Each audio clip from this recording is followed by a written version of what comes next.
జై శ్రీమన్నారాయణ. సుదర్శనవాణి పరిపూర్ణ వాస్తుకి స్వాగతం. ఈ యొక్క వృక్షాల యొక్క పెంపు అనే దానిలో మనం ఒకసారి ఆలోచిస్తే, బరువైన వృక్షాలు ఈశాన్య భాగంలో ఉండవచ్చా? బరువైన వృక్షాలంటే మనకు ఏ వృక్షాలు ఉన్నాయి? ముఖ్యంగా మామిడి, రావి, జువ్వి, మర్రి, వేప, నేరేడు, కొబ్బరి, ఇట్లాంటి బరువైన మానుగల వృక్షాలు ఎక్కడైతే ఉంటాయో బరువైనటువంటి వేళ్ళు కూడా అక్కడే ఉంటాయి, బరువైనటువంటి కాయం కూడా అక్కడే ఉంటుంది. బరువైన వృక్షాలు అనేది ఉండటం అనేది మన గృహానికి ఎంత అందుబాటు అయిన స్థలం ఉంటుందో చూసుకొని ఆ స్థలాన్ని బట్టి నిర్ణయం చేయాలి. అది కాకుండా కొన్ని గృహాల్లో మనం చూస్తుంటాం, ఎక్కువగా ఉత్తర తూర్పు ఈశాన్య భాగాల్లో అన్నీ కూడా మామిడి చెట్లు, కొబ్బరి చెట్లు, వేప చెట్లు విపరీతంగా పెంచుతూ ఉంటారు.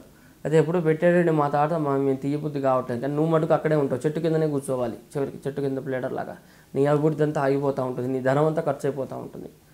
తాత ఎప్పుడో పెట్టాడు, తర్వాత తొలగించవచ్చు కదా, పెద్ద అయిన తర్వాత దాన్ని తింటే చిన్నప్పుడు తీసి వేరే చోట పెట్టాలి. ఎవరో పెట్టారు కదా అని చెప్పి మనం ఉంచుకుంటూ ఉంటే మన అభివృద్ధి కూడా ఆగిపోతాయి. మన తర్వాత మన తదనంతరం పిల్లలు భిక్షాటనం చేసుకుంటూ వెళ్ళాల్సిందే, తప్పదు.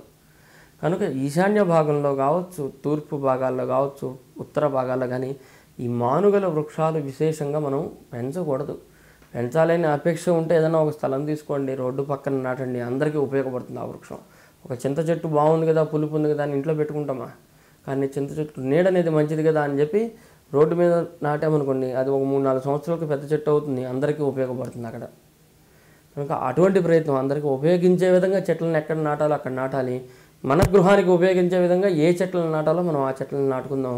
పెద్ద పెద్ద వృక్షాలని ఈ యొక్క భాగాల్లో ఉంచడం వల్ల ఆ భూమి అనేది అక్కడ ఎక్కువ బరువు అనేది సపోర్ట్ చేయడం వల్ల, తద్వారా ఇక్కడ గృహంలో నివసించే వారికి ఆ ఈశాన్యం యొక్క వైబ్రేషన్ వల్ల డెఫినెట్గా వెనక్కి వెళ్ళే అవకాశాలు ఉంటాయి, ఖర్చు అనేది పెరిగిపోతూ ఉంటుంది.